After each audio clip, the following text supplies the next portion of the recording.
अपने आप से प्यार करना सीखो। एक छोटे से गांव में एक आदमी रहता था। उसके घर के पास में एक पहाड़ था जहां पर वह रोज सुबह जाता, वहां पर थोड़ी देर उस पहाड़ पर बैठता, फिर वापस आ जाता। तो रोज की तरह वह सुबह सुबह जा रहा था। पीछे से उसका छोटा सा बेटा आया। उसने आ करके उसका हाथ पकड़ लिया और कहा कि आज मैं भी आपके साथ चलूंगा। उसने पहले तो उसको थोड़ा सा समझाया और मना किया, कहा कि जो रास्ता है वो बहुत ही छोटा है और चढ़ाई बहुत ज्यादा है, तो तू मेरे साथ नहीं चल पाओगे। लेकिन फिर जब उस बेटे ने जिद करी तो पिता मान गया। वो दोनों पहाड़ पर चढ़ने लगे। पिता ने बेटे का हाथ कस करके पकड़ा हुआ था। लेफ्ट साइड में पहाड़ थी और राइट साइड में खाई थी और रास्ता बहुत ही छोटा था। वो पहाड़ की चोटी तक पहुंचने ही वाले थे, तभी रास्ते में एक बड़ा सा पत्थर आया। क्योंकि पिता उस रास्ते से रोज आता था तो उसको पता था कि वहाँ पर पत्थर है, तो वह साइड से निकल गया। लेकिन जो बेटा था उसका ध्यान कहीं और था, तो उसका घुटना जा करके उस बड़े से पत्थर से टकरा गया। उस बच्चे के मुंह से एक चीज निकली और जैसे ही वह चीखा, उसकी आवाज उन पहाड़ों में गूंजने लगी। इससे पहले उस बच्चे ने कभी भी अपनी आवाज की गूंज नहीं सुनी थी, तो उसे समझ नहीं आ रहा था कि ये क्या हो रहा है।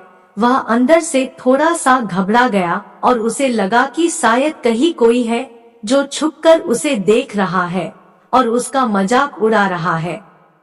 फिर उस बच्चे ने बोला, कौन हो तुम? तो जब उस बच्चे ने उस गूंज को सुना तो उसे गुस्सा आ गया। उसे लगा कि कौन है ये जो मेरा मजाक उड़ाए चला जा रहा है। फिर उसने गुस्से से कहा कि मैं तुम्हें छोड़ूंगा नहीं। और फिर जैसे ही उसने उस गूंज को सुना वह घबरा गया। उसके पिता समझ गए थे कि क्या हो रहा है।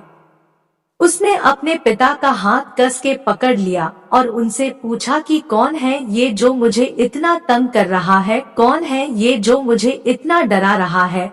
तो उसके पिता थोड़ा सा मुस्कुराए और उन्होंने खाई की तरफ देखा और जोर से बोला, मैं तुमसे बहुत प्यार करता हूँ। वह सुनकर वह बच्चा हैरान हो गया और उसे समझ नहीं आया कि हो क्या रहा है, क्योंकि वही इंसान जो उसका मजाक उड़ा रहा है, उसको तंग कर रहा है, वह उसके पिता को बोल रहा है कि मैं तुमसे बहुत प्यार करता हूँ। तो उसके पिता अपने बेटे को देखा और वो समझ गए कि उसके मन में क्या चल रहा है। और फिर दोबारा उन्होंने बोला, तुम बहुत अच्छे हो। और ये सुनकर उनका बेटा थोड़ा सा मुस्कुराया और पूछा अपने पिता से कि ये क्या हो रहा है।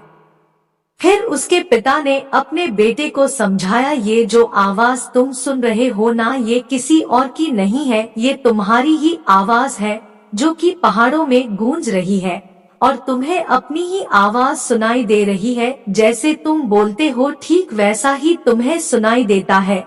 अगर तुम गुस्से से कुछ कहोगे तो पलट करके जो आवाज आएगी उसमें भी गुस्सा होगा, लेकिन अगर तुम कुछ अच्छा कहोगे तो वो आवाज भी अच्छी होगी। बिल्कुल इसी तरह से हमारी जिंदगी में भी होता है। जैसा तुम अपने मन में इस जिंदगी के बारे में सोचते हो, ये जिंदगी तुम्हारे लिए बिल्कुल वैसी ही हो जाती है। अगर तुम मन ही मन अपने आप से ये बोलते रहोगे कि मेरी जिंदगी तो बहुत बुरी है, तो तुम्हारी जिंदगी सच में बुरी हो जाएगी। और अगर तुम अपनी जिंदगी से प्यार करोगे तो तुम्हारी जिंदगी भी तुमसे प्यार करेगी। ये बात उस बच्चे के दिमाग में घर कर गई और फिर वे दोनों उस पहाड़ की चोटी पर गए। लेकिन बच्चे के दिमाग में यही बात घूम रहा था और फिर वह बच्चा खिलखिला कर हंसा और उसने अपने दोनों हाथ खोले और अपनी पूरी ताकत से बोला, मैं तुमसे बहुत प्यार करता हूँ।